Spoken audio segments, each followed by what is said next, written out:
आज की क्लास में हम स्टार्ट करेंगे electric dipole in A 2 dimensional electric field. तो यहाँ पर ये हमने इलेक्ट्रिक फील्ड अप्लाई की और इलेक्ट्रिक फील्ड की डायरेक्शन कहाँ पर है, डाउनवर्ड से अपवर्ड डायरेक्शन में। मीन्स इलेक्ट्रिक फील्ड कहाँ पर जा रही है, ऊपर की तरफ जा रही है। और ये इलेक्ट्रिक फील्ड हमने कंसीडर की है, कैसी है, यूनिफॉर्म है। यूनिफॉर्म का मीनिंग क्या है कि हर एक जगह पर इलेक्ट्रिक फील्ड एक जैसी फॉर्म में, यूनि का मतलब एक जैसी फॉर्म में है। हर जगह इलेक्ट्रिक फील्ड की स्ट्रेंथ क्या है, सेम है। तो यहाँ पर हमने कंसीडर किया एक डायपोल। तो यहाँ पर ये हमने कंसीडर कर लिया एक डायपोल ए बी।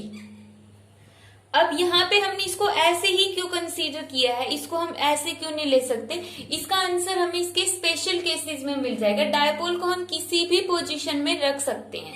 तो यहाँ पर हमने मान लिया डायपोल ऐसे रखा हुआ है और इस डायपोल के अंदर जो ए पर चार्ज रखा है वो है माइनस क्यू और बी पर चार्ज रखा है प्लस क्यू। अब इलेक्ट्रिक इसके अंदर जो डायपोल मोमेंट है उसकी डायरेक्शन क्या होगी, इलेक्ट्रिक डायपोल मोमेंट की डायरेक्शन होगी ए से लेकर बी तक। तो क्या हो गई, पी वेक्टर की डायरेक्शन होगी ये वाले। अब यहाँ पे जो पी वेक्टर है मींस डायपोल मोमेंट है वो इलेक्ट्रिक फील्ड के साथ कितना एंगल बनाती है, यहाँ पर इलेक्ट्रिक फील्ड के साथ ये एंगल कितना हो गया, उसका थीटा एंगल हो गया। तो अब हम देखेंगे कि इस इलेक्ट्रिक फील्ड ने यहाँ पर जो चार्ज है माइनस क्यू और ये जो चार्ज है प्लस क्यू, इसके ऊपर कितना फोर्स लगा है। हमें पता है इलेक्ट्रिक फील्ड का फॉर्मूला क्या होता है, force divide by test charge. यहाँ पे चार्ज कितना है, यहाँ हमने मान लिया क्यू चार्ज है। तो यहाँ पर फोर्स का फॉर्मूला क्या होगा, force is equal to Q E. तो यहाँ पर इस चार्ज पर प्लस क्यू चार्ज पर जो फोर्स लगेगा, अब हमें पता फोर्स की डायरेक्शन कहाँ पर होगी, अगर चार्ज पॉजिटिव है तो इलेक्ट्रिक फील्ड की डायरेक्शन में ही फोर्स की डायरेक्शन होगी। यहाँ पर चार्ज पॉजिटिव है तो इलेक्ट्रिक फील्ड की डायरेक्शन ऊपर की तरफ है, तो यहाँ पर जो फोर्स लगेगा उसकी डायरेक्शन भी कहाँ पर होगी, ऊपर की तरफ ही होगी। ये ऊपर हमने वेक्टर साइन लगा दिया है। अब चार्ज अगर नेगेटिव होगा, यहाँ पे नेगेटिव आ गया तो इसको हम लिखेंगे माइनस ऑफ नेगेटिव क्यू। अब जो ये नेगेटिव साइन इसको हमने ऊपर लिख लिया, इसका मतलब जो यहाँ पर फोर्स की डायरेक्शन है वो इलेक्ट्रिक फील्ड की डायरेक्शन के क्या है, अपोजिट है। नेगेटिव साइन बताएगा कि जो इलेक्ट्रिक फील्ड की डायरेक्शन है वो फोर्स की डायरेक्शन दोनों आपस में अपोजिट है। इलेक्ट्रिक फील्ड ऊपर की तरफ जा रही है तो यहाँ पर जो फोर्स लगेगा उसकी डायरेक्शन होगी नीचे की तरफ।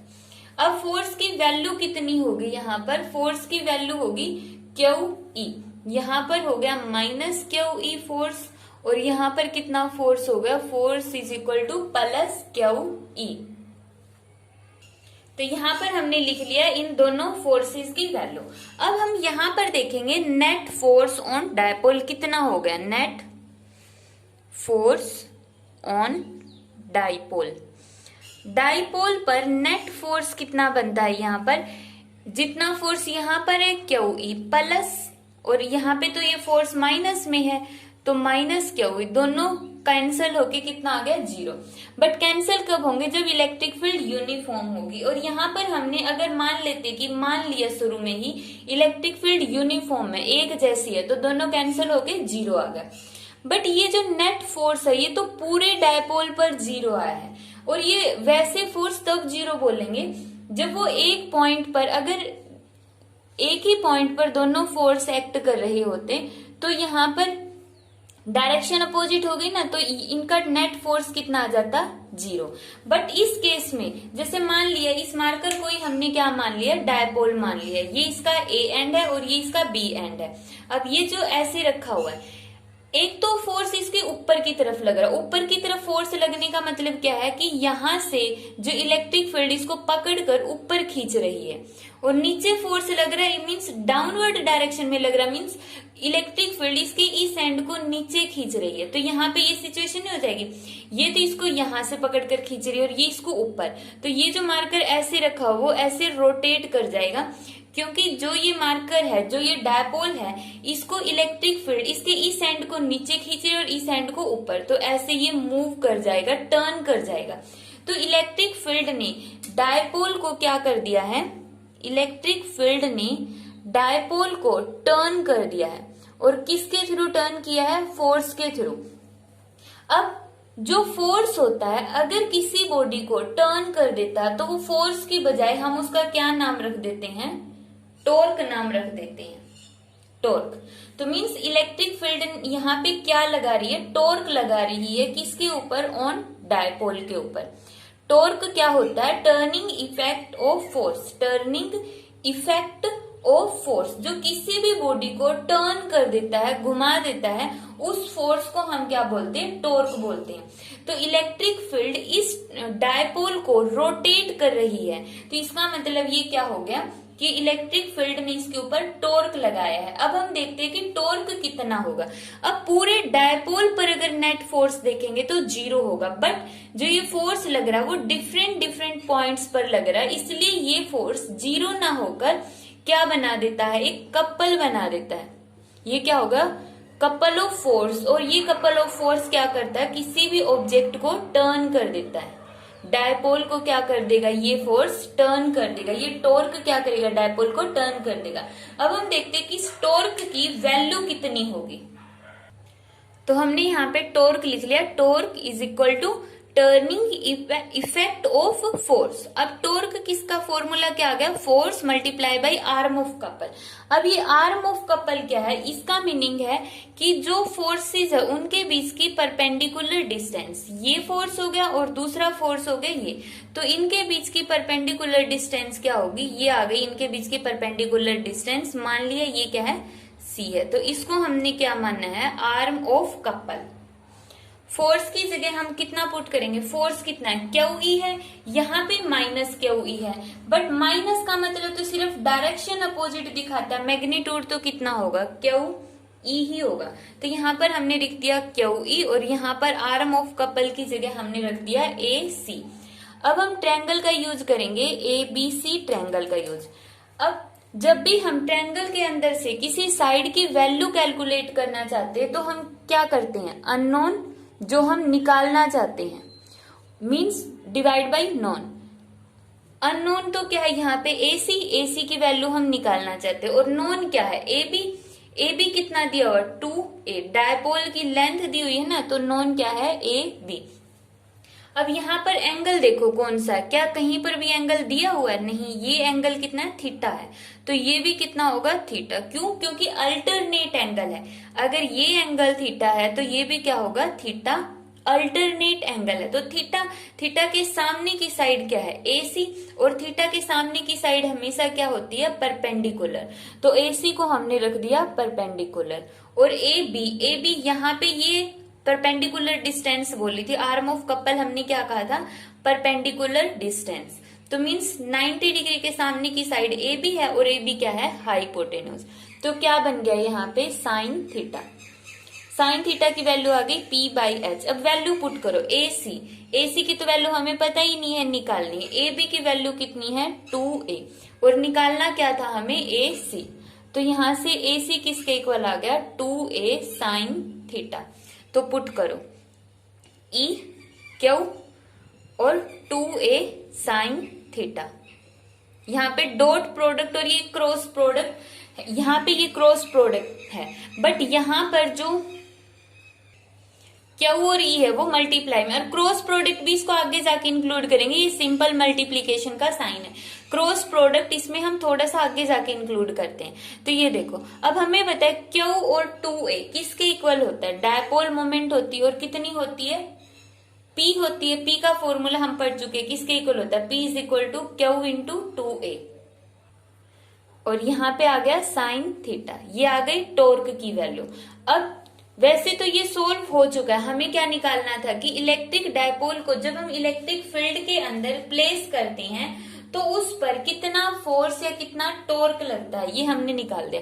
अब इसको हम थोड़ा सा और सोल्व करें तो टॉर्क किसके इक्वल आ जाएगा, P क्रॉस E के इक्वल आ जाएगा, P क्रॉस E। अब साइन थीटा को यहाँ पर हमने इसको क्रॉस प्रोडक्ट में इंक्लूड कर लिया कि टॉर्क क्या होती है, एक वेक्टर क्वांटिटी होती है जिसका फॉर्मूला क्या होगा, P cross E। P means dipole moment और ई क्या होगी, यहाँ पर इलेक्ट्रिक फील्ड होगी। तो यहाँ पर जैसे ही हम एक डायपोल को रखेंगे इलेक्ट्रिक फील्ड में, तो जो इलेक्ट्रिक फील्ड है उसको रोटेट कर देगी और कहाँ पर ले आएगी, उसको इलेक्ट्रिक फील्ड की डायरेक्शन में ले आएगी। अब इसको थोड़ा सा और अच्छे से समझने के लिए हम इसके कुछ केसेस देखते हैं। यहाँ पर सिंपली हम ये फॉर्मूला याद रखेंगे।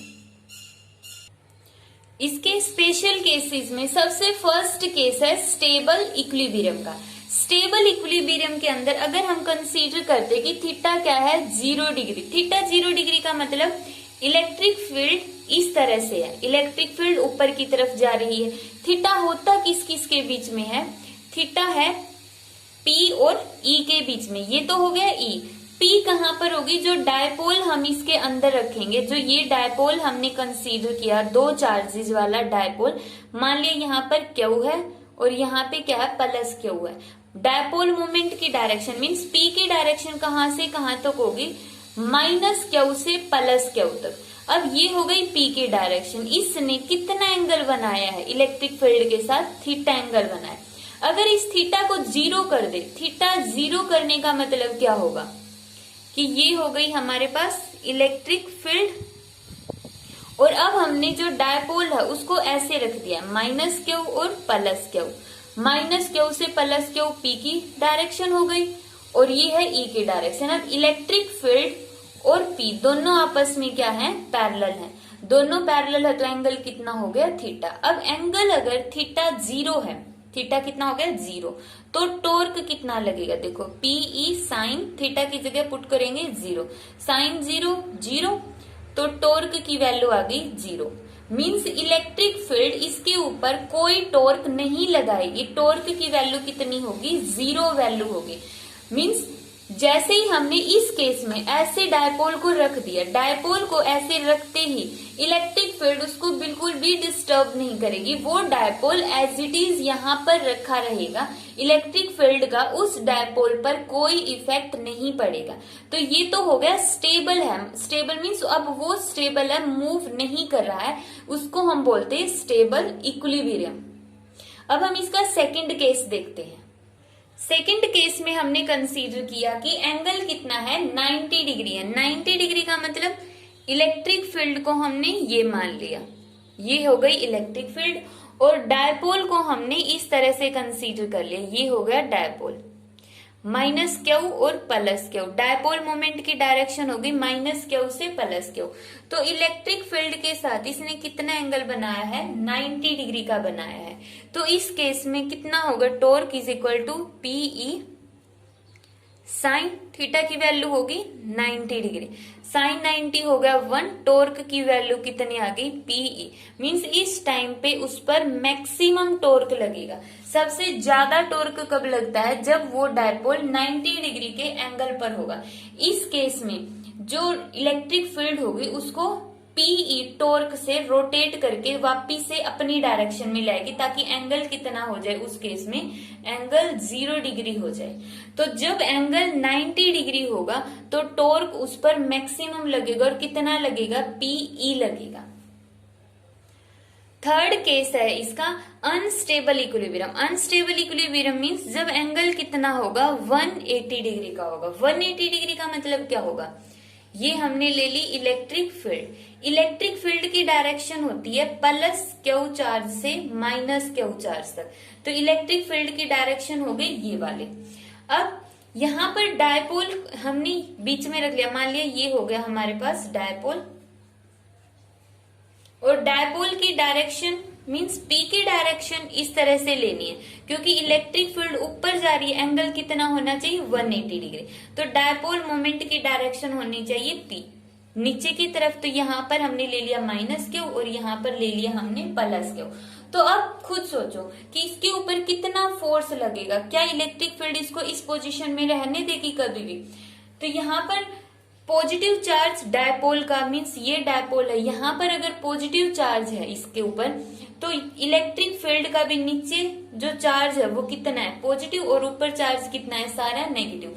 क्यों, क्योंकि इलेक्ट्रिक फील्ड की डायरेक्शन हमें पता हमेशा पॉजिटिव टू नेगेटिव होती है, और हम खुद ही बोल रहे इलेक्ट्रिक फील्ड फ्लो कर रही है ऊपर की तरफ। तो इस केस में जो ये डायपोल होगा उसका पॉजिटिव और नीचे इलेक्ट्रिक फील्ड के पॉजिटिव में क्या होगी, रिपल्शन होगी, और रिपल्शन की वजह से डायपोल है वो एकदम से रोटेट कर जाएगा। तो इस केस में इसलिए हम इसको बोलते हैं ये बहुत ही ज्यादा अनस्टेबल है। इस तरह से डायपोल को अगर हम इलेक्ट्रिक फील्ड में रखेंगे तो वो बिल्कुल कुछ ही सेकंडों के अंदर, कुछ सेकंडों की भी बजाय कुछ मिली सेकंड्स के अंदर ही वो दोबारा से रोटेट करके कुछ ना कुछ एंगल बना लेगा, और फिर से इलेक्ट्रिक फील्ड उसको रोटेट करती जाएगी। और कब तक करती जाएगी, जब तक वो अपनी डायरेक्शन में इसको नहीं लेकर आ जाती। तो जैसे ही एंगल कितना होगा, 180 डिग्री का होगा, तो पॉजिटिव और पॉजिटिव में रिपल्शन की वजह से जो ये डायपोल है वो मूव कर जाता है, इस पर टॉर्क लगेगा और मूव करना स्टार्ट कर देगा। तो ये था अनस्टेबल इक्विलिब्रियम। तो इस केस में हमने स्टडी किया था कि जब हम इलेक्ट्रिक फील्ड के अंदर डायपोल को रखते हैं तो उस पर कितना टॉर्क लगता है। अब यहाँ पर हमने कंसीडर की है uniform electric field, uniform electric field. अगर हम यूनिफॉर्म इलेक्ट्रिक फील्ड कंसीडर करते तो नेट फोर्स होगा 0। नेट फोर्स का मतलब पूरे डायपोल पर, इस पर प्लस QE है और इस पर माइनस QE है, तो टोटल फोर्स कितना हो गया 0। लेकिन नेट टॉर्क 0 नहीं होगा। और अगर इलेक्ट्रिक फील्ड नॉन यूनिफॉर्म होगी तो नॉन यूनिफॉर्म इलेक्ट्रिक फील्ड में देखो E ही इक्वल नहीं है और दोनों की इलेक्ट्रिक फील्ड ही इक्वल नहीं है, तो यहाँ पर जो नेट फोर्स है वो भी 0 नहीं होगा। ना तो टॉर्क 0 होगा और ना ही नेट फोर्स 0 होगा नॉन यूनिफॉर्म इलेक्ट्रिक फील्ड के अंदर। तो आज की क्लास में हमने स्टडी किया है कि डायपोल को इलेक्ट्रिक फील्ड में रखने पर वो किस तरह से बिहेव करता है।